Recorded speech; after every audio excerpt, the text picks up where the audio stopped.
This is the National Weather Service office in Wilmington, Ohio. The preceding signal was a test of the weather radio station KIG 86 Columbus, Ohio, public warning system. During potentially dangerous weather situations, specially built receivers can be automatically activated by the signal to warn of the impending hazard. Tests of the signal and receiver's foot performance are normally conducted by the National Weather Service between 11 a.m. and noon each Wednesday. If there is a threat of severe weather, the test will be postponed to the next available good weather day.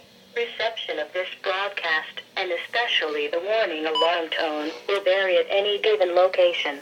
This variability, normally more noticeable at greater distances from the transmitter, can occur even though you are using a good quality receiver in good working order.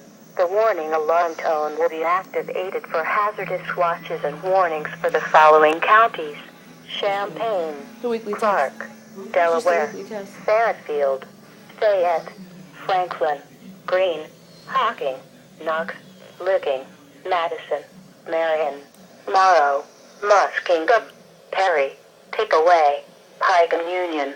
This concludes the weekly test of weather radio station KIG 86 Columbus, Ohio.